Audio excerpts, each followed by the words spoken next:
Bem, pessoal, estamos de volta agora com o segundo bloco do Proseando nas Gerais com o nosso convidado de hoje, o coach Gregório Ventura, que vai agora responder para a gente.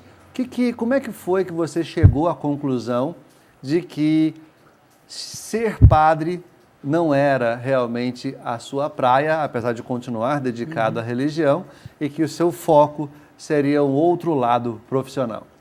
Então, é lógico que tudo é um processo de discernimento, como a gente fala, né?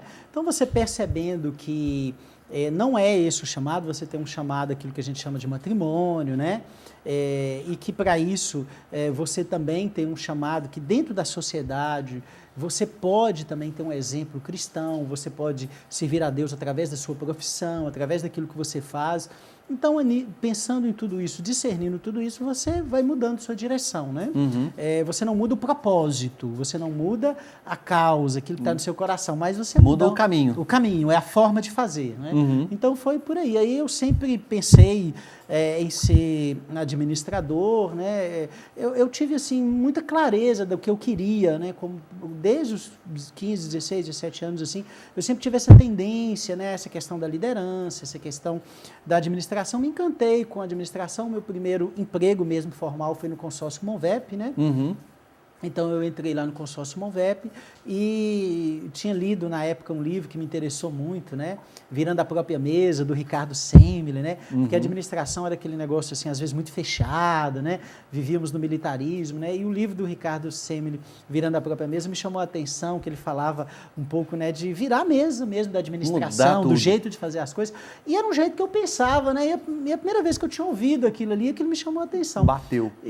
E quando eu fui fazer a minha inscrição no vestibular, eu realmente tinha consciência que era administração que tinha a ver comigo, né? Você fez administração na Unimontes? Na Unimontes. Foi uma coisa peculiar porque quando eu voltei do seminário, voltei mais ou menos no mês de julho, e aí fiz a inscrição, comecei a estudar no mês de agosto, o vestibular acho que foi em janeiro, não me lembro exatamente, janeiro, acho que foi isso, janeiro, e aí eu fiz e passei de primeira, graças a Deus, estudei esse período, né, que eu vim do seminário, e tem uma história interessante, né, porque quando eu vim, minha mãe estava passando as dificuldades, né, eu tinha deixado tudo que eu tinha e tal, quando eu voltei, por algumas questões, ela tinha perdido algumas coisas e a gente estava passando dificuldade financeira. Para você ter uma ideia, eu passei no vestibular e eu não tinha o dinheiro para fazer a inscrição.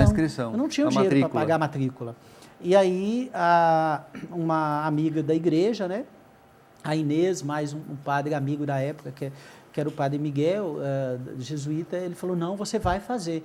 E eles me deram o dinheiro e eu fui lá e fiz a minha matrícula, porque senão eu nem conseguiria ter entrado, né? Como é que foi essa fase dessas vacas magrinhas, bem raquíticas aí, para poder superar e conseguir vencer a etapa? Porque a gente sabe, a Universidade Estadual também tem as suas exigências, é uma faculdade que puxa realmente nos seus estudantes, mas tem aquela questão de que algumas coisas paralelas sempre acabam pagando, cópias, xerox, essas coisas todas, e se manter com relação a esse período.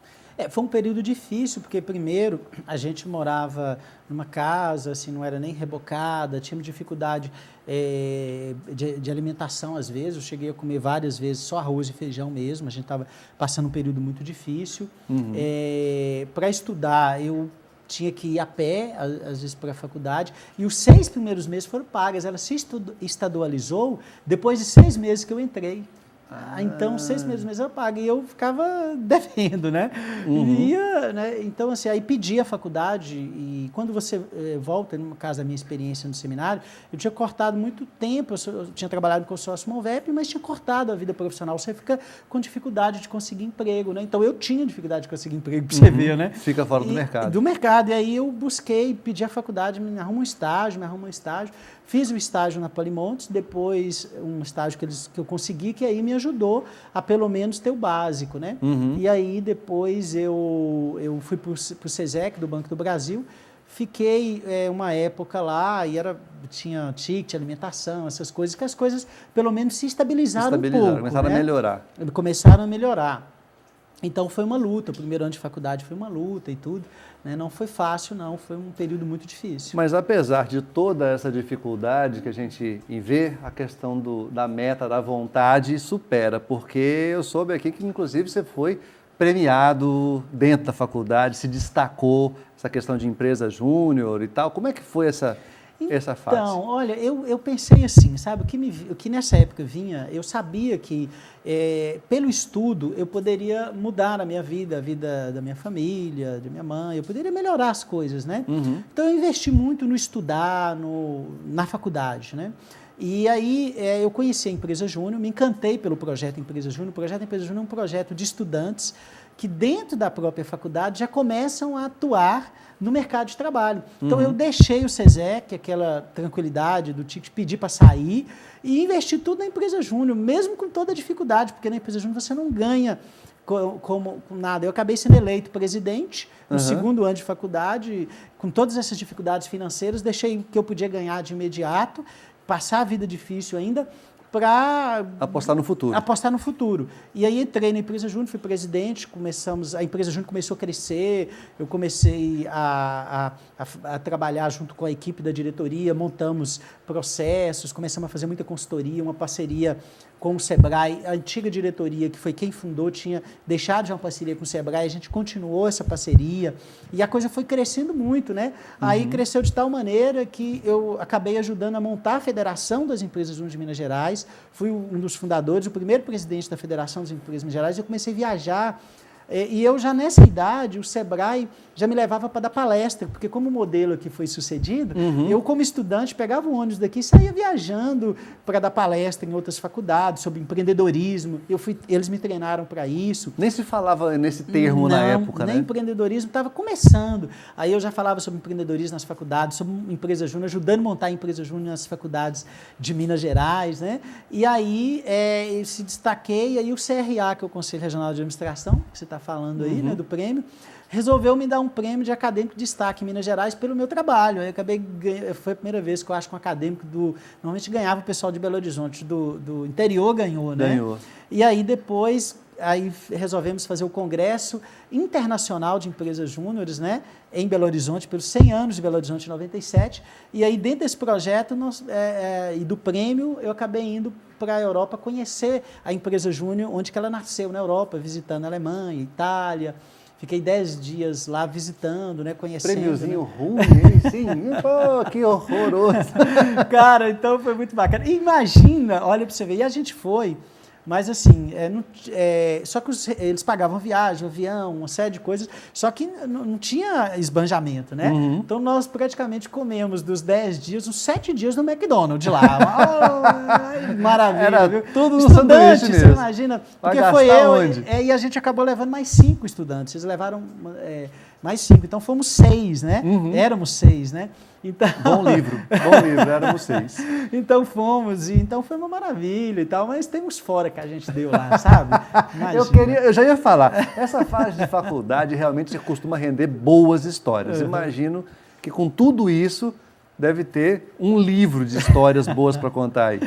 Sempre tem. Essa época mesmo que a gente foi para lá, foi tão engraçado porque teve um dia lá que a gente estava lá em Paris e aí, como eu, assim, de todos, eu pelo menos sabia arranhar alguma coisa de francês. Fui lá pegar uma informação no metrô, né? Quando eu ia voltando, né, tinha um vidro bem grande na frente, uma escada, e eu bati a cabeça no vidro. Bati a cabeça no vidro, você acredita, o óculos caiu, quebrou, começou a sair sangue. Aí daqui a pouco veio um pessoal, né? E lá, interessante, né? E o pessoal falou, você tem que ir para o hospital, porque lá tem que levar. Aí daqui a pouco eu passo na frente dos meus colegas, o pessoal me levando. O pessoal falou, pronto, o cara tá em cana, o cara tá em cana. O que aconteceu? Bateram no Gregório. Né? E aí fomos parar no hospital, mas lá foi muito rápido, né? Mas eu fiquei sem óculos os outros 3 dias. Com um galo na cabeça. Com um galo na cabeça. Foi muito engraçado, mas foi muito divertido, muito bom. Com tudo isso, como é que ficava essa questão do que o jovem costuma realmente fazer? O baladeiro, namorador, época de faculdade, focava tanto nos sonhos que isso acabou ficando de lado?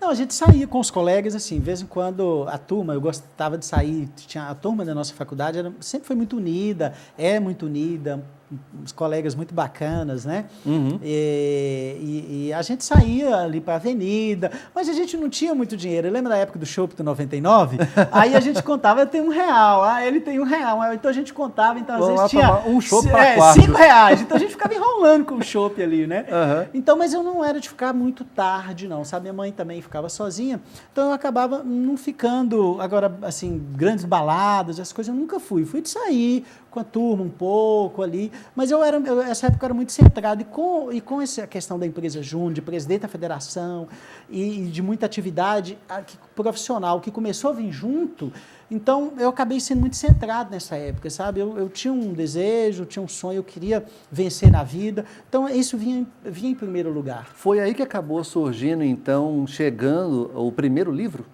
Foi. Aí, depois que eu saí da empresa Júnior, né, que eu entreguei, saí da federação, eu fui contratado pela escola, fiz um processo seletivo, fui ser supervisor da Ambev, né?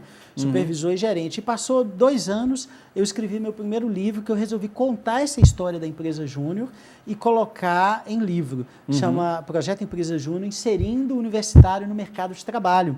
Esse livro foi publicado pela Unimontes, né? E acabou se espalhando. A FIENG, na época, comprou muitos livros para espalhar pelas bibliotecas, né? O Sebrae também comprou para mandar por várias bibliotecas de universidade. Ele está em muitas bibliotecas de universidade por aí.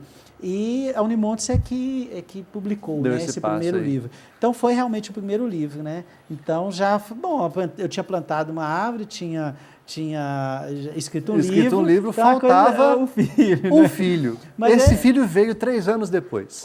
Esse filho veio 3 anos depois, na verdade veio em 2005, né? 2005. João Pedro nasceu em 2005, né? Então aí me formei, né? E comecei a trabalhar na escola, e aí depois, aí em 2002 eu casei, né? Me casei e tive João Pedro, a gente teve João Pedro em 2005, né? Então João Pedro nasceu e foi uma experiência bacana, né? Porque eu estava lá, pegar o filho, colocar no colo, é uma experiência marcante, né? Como é que é essa relação, um foco tão grande em tanto conhecimento, tanta coisa, e de repente, Gregório pai? Como é o Gregório pai? Eu penso que eu sou assim, eu sou muito preocupado com o João Pedro, né? Eu acho que eu sou bastante preocupado assim em poder dar a melhor formação para ele, em poder ser o melhor pai que eu possa ser, né? Então eu sempre me preocupo com isso, dou atenção, dou carinho, né? Busco compreender, e ele para mim foi um desafio, né? Muito grande, porque ele é imperativo, né? Então, com tudo isso... A atividade não faltava, Não né? faltava. Então, acabou que eu fui aprendendo isso com ele também, e ele comigo. Eu fui aprendendo a entendê-lo, ele também, né? A me entender. Então, assim, eu acho como pai, eu sou muito preocupado, ligo sempre, né? Sempre estamos juntos, gosto de ir no cinema com ele. Quando eu era pequeno, nossa, no cinema ele gostava muito de assistir filme comigo, né? Então...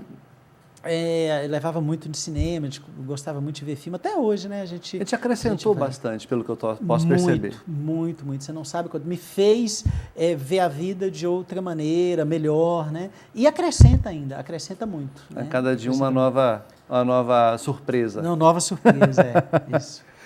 Com o nascimento desse filho, João Pedro chegando aí, você acabou se impulsionando a chegar mais rápido, inclusive, naqueles sonhos que você tinha. Ser consultor, ser palestrante, divulgar. Foi daí que veio esse pontapé inicial. Sim, eu dizia para os meus colegas na faculdade, eu formei em 98, eu dizia que com 10 anos eu queria abrir minha empresa. Eu já tinha essa ideia, esse projeto, este foco, né? E trabalhei na Ambev, depois trabalhei no Café Letícia, né, como gestor. E exatamente 10 anos de formado, eu resolvi entrar para o mundo da consultoria e abrir a minha própria empresa, começar a prestar consultoria, e começar a prestar treinamento, começar a dar palestra, né? Embora mesmo trabalhando na escola, no Café Letícia, as pessoas, um ou outro, sempre me chamavam para dar alguma palestrinha, e eu comecei ali, né? E como eu também fazia muita pregação na igreja, né, mesmo já aos 15, 17 anos, então eu tive falar assim, era com você mesmo? Era comigo mesmo, comunicar, falar, né? Então aí acabou que eu falei, poxa, está na hora. E aí abri, né, minha empresa que chama Caminhos Business Coach, né? Então abri ela aí em 2008, está fazendo 10 anos, né? Agora vai vai fazer completar 10 né? anos, em 2018. Então, eu acabei abrindo caminhos. Então, esse sonho começou a nascer, começou a impulsionar e nasceu forte. Porque o que acontece? Eu sempre dizia isso. Se você é consultor primeiro sem experiência, é uma coisa. Como eu já passei em cargos de gestão, por toda uma experiência da escola da Ambev, né? No Café Letícia, no Sebrae, que eu fui estagiário, vivi essa experiência da empresa júnior. Então, eu já tinha um certo nome no mercado como gestor e tudo. Quando eu entrei e abri a minha empresa, então, assim, os serviços começaram a aparecer muito rápido. As pessoas queriam a experiência do Gregório, principalmente na área comercial, na área de liderança, né? Então, as pessoas começaram a buscar a minha experiência e foi de maneira muito rápida. Eu não comecei como coach, eu comecei como consultor. Aí eu percebi uma coisa, Denis, assim, as pessoas, os empresários, eles querem às vezes mudar o seu negócio, chamam um consultor para mudar, para aplicar processos, mas às vezes falta a questão da liderança, porque muitos dos problemas das empresas às vezes estão nos próprios donos. Sim. Entendeu? Então, jogam para o consultor resolver, mas eles mesmos... Eles têm que ser os primeiros a mudar e às vezes precisava de um processo diferente.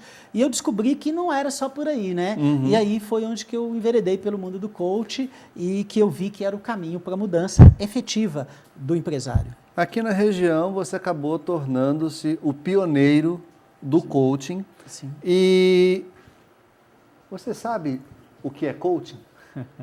Antes de mais nada?